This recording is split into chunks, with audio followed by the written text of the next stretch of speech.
सहारा enterprises तुमच्या स्वप्नातली गाडी आता कमी किमतीत. इचलकरंजी शहरालगत असलेल्या कबनूर चंदूर रोडवर कोन्नूर पार्कमधल्या सहारा एंटरप्राइजेस इथं पश्चिम महाराष्ट्रातली विविध बँका आणि फायनान्स कंपन्यांनी जप्त केलेल्या जुन्या दुचाकी आणि चारचाकी गाड्यांची विक्री केली जाते.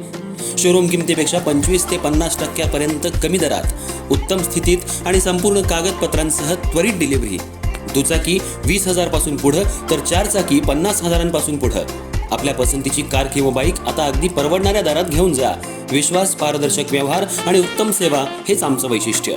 पत्ता Konnur park, Kabnoor Chandur road, Ichalkaranji. Proprietor Rajubhai Ajgar. संपर्क 8055810910 आणि 9860785786. सहारा एंटरप्राइजेस, दर्जा, विश्वास आणि बचत यांचं परिपूर्ण ठिकाण.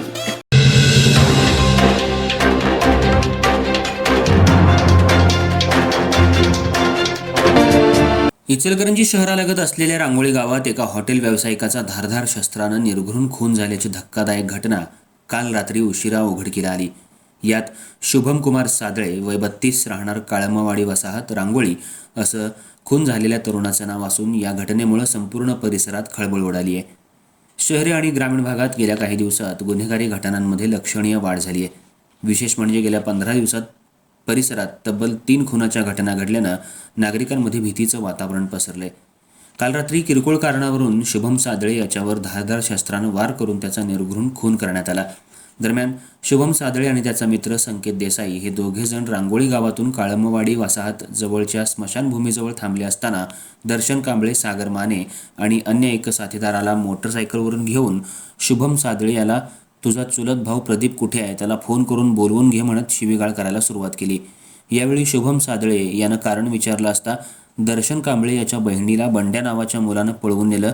त्यावेळी शुभम आणि त्याचा भाऊ प्रदीप यानं मदत केली असल्याचा राग मनात धरून मारहाण करायला सुरुवात केली. दरम्यान सादळे याचा मित्र संकेत यानं वाद मिटवण्याचा प्रयत्न केला, मात्र वाद इतका विकोपाला गेला की त्यामध्ये दर्शन कांबळे, सागर माने आणि अन्य एका साथीदारानं शुभम याच्यावर धारदार शस्त्रानं गंभीर वार केले. शुभम जागीच कोसळला. त्यानंतर नागरिकांनी तात्काळ याची माहिती शिवाजीनगर पोलीस ठाण्याला दिली. माहिती मिळताच शिवाजीनगर पोलिसांचं पथक तातडीनं घटनास्थळी दाखल झालं. पोलीस उपअधीक्षक विक्रांत गायकवाड, शिवाजीनगर पोलीस ठाण्याचे पोलीस निरीक्षक शिवाजी गायकवाड, स्थानिक गुन्हे अन्वेषण शाखेचे सुशांत चव्हाण यांनी पाहणी करून आरोपींना शोधण्यासाठी पथकं तैनात केली. त्यानंतर शुभम सादळे याला इचलकरंजी शहरातल्या आयजीएम रुग्णालयात दाखल करण्यात आलं. मात्र वैद्यकीय अधिकाऱ्यांनी तपासणी अंती उपचारापूर्वीच शुभमचा मृत्यू झाल्याचं घोषित केलं. पोलिसांनी परिसरातील सीसीटीव्ही फुटेज, तांत्रिक पुराव्यांच्या आधारावर मारेकऱ्यांचा शोध सुरू केलाय. मात्र नातेवाईकांनी जोवर आरोपींना ताब्यात घेतलं जात नाही तोपर्यंत शुभमचा मृतदेह ताब्यात घेणार नाही असा पवित्रा घेत आक्रोश केला. या घटनेमुळे कायदा आणि सुव्यवस्था राखण्यासाठी पोलिसांनी कडक पावलं उचलावीत अशी मागणी नागरिकांमधून होतीये.